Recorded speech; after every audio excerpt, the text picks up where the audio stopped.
My name is Marc Rassel. I'm an astro landscape photographer. I've been doing this stuff for the better part of 15 years, traveling the world, looking for the best night skies, and just always trying to push a little bit further of how we can reveal more and more of the magic of the night skies and the colors that come with it. So I can't think of a better spot to be introducing some of this than at Imaging USA with a bunch of like-minded folks and presumably a bunch of nerds like me sitting out here in the chairs. So let's dig in.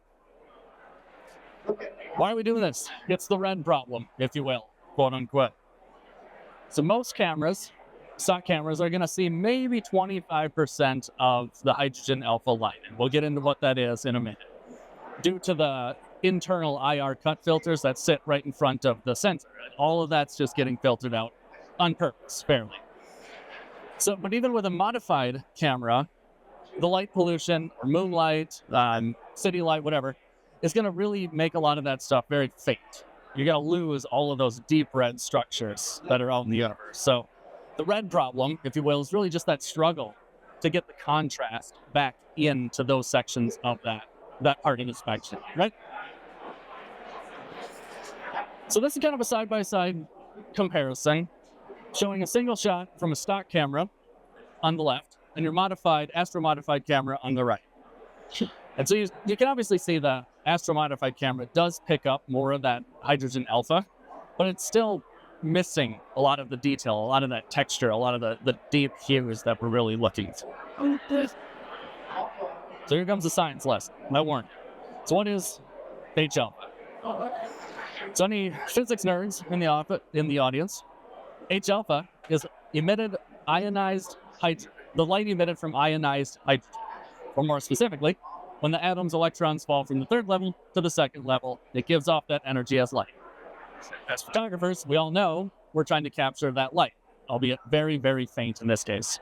So in the cosmos, all of this translates from that glowing red gas in the star-forming regions that are nearly invisible to our naked eye. Our cameras start to pick that up, but we're grading. We want more of it, right? So we isolate the specific wavelength of that light with this filter, which in this case is 656 nanometers. It's just a little bit beyond, well, not quite beyond, it's a little bit on the edge of the visible spectrum of light, which is why we don't get it much and our cameras do. But when we isolate that in a very thin strip like this, and we'll look at some comparisons here, we can start to get that light even in slightly light polluted areas under some moonlight, because we're really just taking a tiny little slice of that whole visible wavelength of the visible spectrum, right? So for comparison, some of the really high-end astronomy-based filters are going to take a 3 nanometer slice of that bit of the spectrum. That's what you see kind of graphed out on this left. It's a tiny, tiny little thing. There's some advantages to that in that you get a higher contrast. There's more filtering of the visible light, but it also comes with a whole host of issues. In our case, a lot of them are that you pretty much have to put that filter behind the lens, either as a drop-in behind the lens itself, sitting as a clip-in in front of the filter. We being Maven, have decided to take a 20 nanometer slice of that with a couple of trade-offs, right? We can put it in the front of the lens, where it's a heck of a lot easier to use. I mean, need I say more? I mean, it's as simple as that, sticking the magnet on. You're going to get still probably about a 10 times advantage in the contrast over standard shooting, even with that slightly wider bandpass. And then just for visual reference, a standard red filter is about 100 nanometer slice of that segment. So a pretty significant difference, right? And like I said, we put it in front of the lens, not behind. I don't know about you. I don't like taking this off in the dark, in a sandy, dusty, dirty environment, just to have my sensor get to see the rest of the world. So this is a huge advantage to me. Not to mention, when you've got a very, very, very narrow slice, like a 3 nanometer wavelength here, good luck seeing those stars on the back of your LCD screen. It's nearly impossible to find that. So if you bump focus or you're not quite in, it's cumbersome to try to do that. We can still see the stars with this filter. So as I just demonstrated there, clip-ins are risky. You don't have to take your lens off to do this.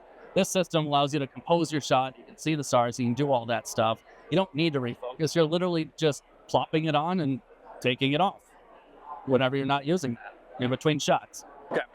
And in terms of process, as some of you may know, when you're adding in these extra layers of light, you're taking the foreground, the RGB image separately, and then you're taking your H alpha separately. The whole while, the sky is effectively moving behind you. So the less time in between these shots, the better it's going to be, the easier it's going to be for you to edit. So if I can do this in 2 seconds versus fumbling around, that's another advantage. So the split capture method is kind of what I'm talking about. You're not replacing color in your photo, you're adding to it. In a lot of ways, if any of you are familiar with luminosity masking and the concepts of luminosity, we're essentially capturing this extra data and adding it in as a luminosity layer to our imaging, right? It's not creating anything out of nowhere. And that process lets you keep all of the star colors and the colors of reflection nebulae, anything else that's out there, true and natural, and we're just enhancing it with this H alpha data. Oops. Okay, so we'll take an overview look at that process momentarily. But first, we'll talk about some of the features of this particular filter. First, AGC glass, the multi-coatings. We prevent a lot of the halos and things that can form around stars on cheap glass, cheap filters. It just distorts that stuff. We're avoiding that. It's all waterproof, smudge resistant. You're going to get something on this at some point. So it's easy enough to keep that clean it when necessary. The magnetic base that I talked about basically works as a lens protector while also letting you shoot this stuff, right? Quick swap HUD. Wait, actually. I don't know about you guys. I live in Minnesota. I do a lot of astro and it's wickedly cold out there, so I'm wearing gloves half the time, and I can still use this even with gloves on. I challenge you to stick your fingers in there and get a clip out with a big pair of winter gloves on. Not gonna happen. But my favorite thing, personally, honestly, is you can see it in the photo a little bit.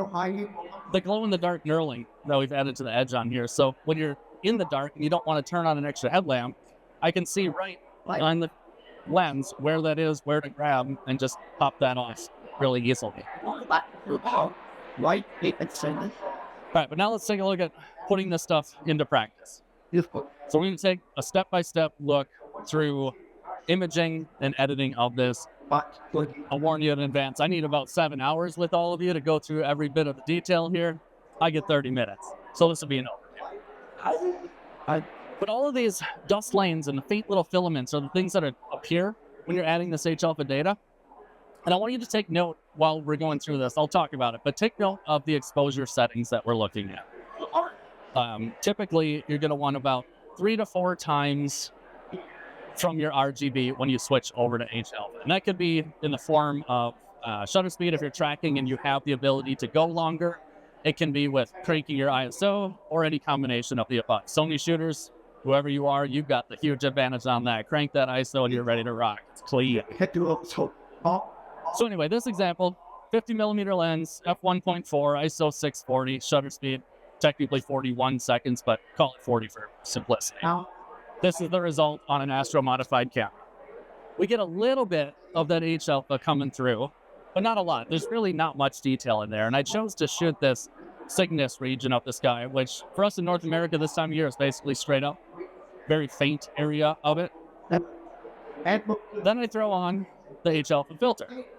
As I said, I'm going to increase the values of everything. So I bumped this up to ISO 2000, 122 seconds to get a proper exposure when referencing your histogram on everything. You want to make sure that that's the key, right?